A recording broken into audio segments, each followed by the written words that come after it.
Hi-ho, everybody, and welcome to On Broadway Tonight.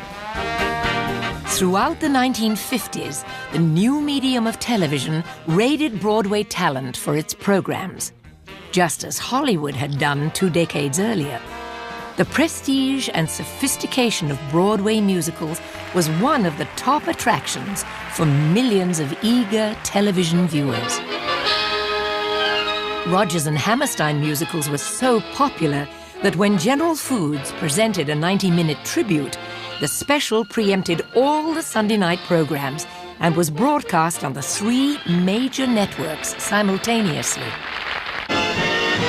But it was Ed Sullivan's Sunday night variety show that was the most important showcase for Broadway musicals. Rodgers and Hammerstein appeared on the very first broadcast, and in 1951, accompanied by Gertrude Laurence, they visited the Ed Sullivan Theatre at 1697 Broadway.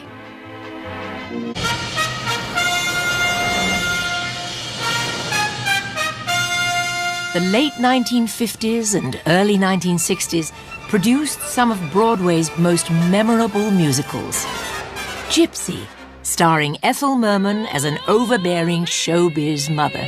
Well, you'll be great. Gonna have the whole world on a plate. Bye Bye Birdie, a parody of Elvis Presley and the dangers of rock and roll. Camelot, the King Arthur story that became indelibly linked to the Kennedy presidency. And How to Succeed in Business Without Really Trying, a satirical send-up of America's corporate culture. Lerner and Loewe spent years trying to turn a classic play, George Bernard Shaw's Pygmalion, into a musical. Oscar Hammerstein told Lerner it can't be done. The turning point for Lerner and Loewe came when they decided to follow the 1938 movie version. You see this creature with her curbstone English?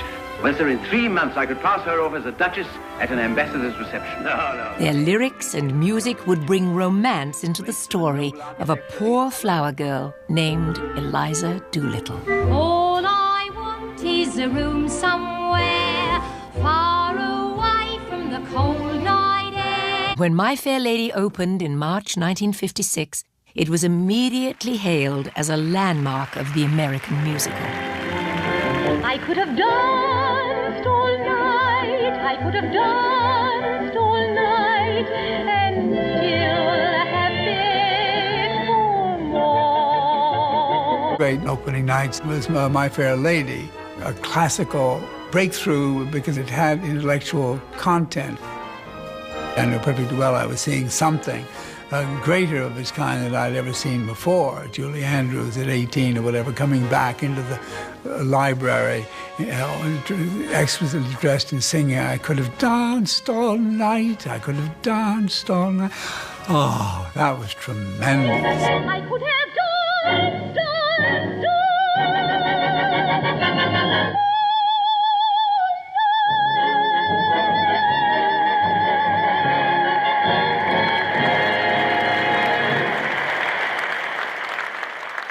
This quintessential Cinderella story was irresistible to America, and My Fair Lady played for a record-breaking 6 years on Broadway. The original cast album stayed on the bestseller charts for 482 weeks, setting a record that would outlast Elvis Presley and the Beatles. The whole point about the musical is showing America its dream come true. Stories about where someone starts at a disadvantage and through a combination of goodness, forbearance, and luck, triumphs. It's the triumph of self. It's the dream.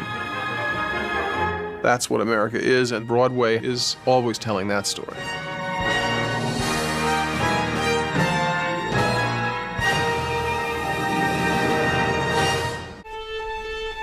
Hammerstein's lyrics for The Sound of Music offered new beginnings and the discovery of love in unexpected places. its unwavering optimism was a fitting final statement of Oscar's philosophy of hope. The hills are alive with the sound of music.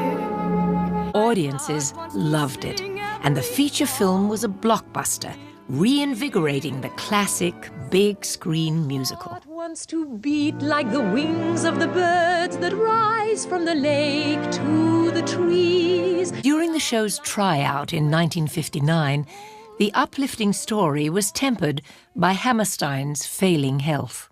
Not having Oscar there at the first place out of town must have been very hard for everybody. The wonderful period at the end of the sentence was they needed one new song, so Rodgers and Hammerstein wrote Edelweiss. Edelweiss, Edelweiss, which was the last song they wrote together, the last song for The Sound of Music, and it's such a wonderfully simple, wrapping everything up statement. clean and bright. It's such a very simple lullaby of a song about flowers bloom and die, but they bloom again. Here's a man, he has terminal cancer, and he's writing a song about things that always are blooming and always are growing. Bloom and grow forever. Oscar Hammerstein died at home on August 23rd, 1960. That night, for the first time in theatrical history, both Broadway and London's West End honored the same man.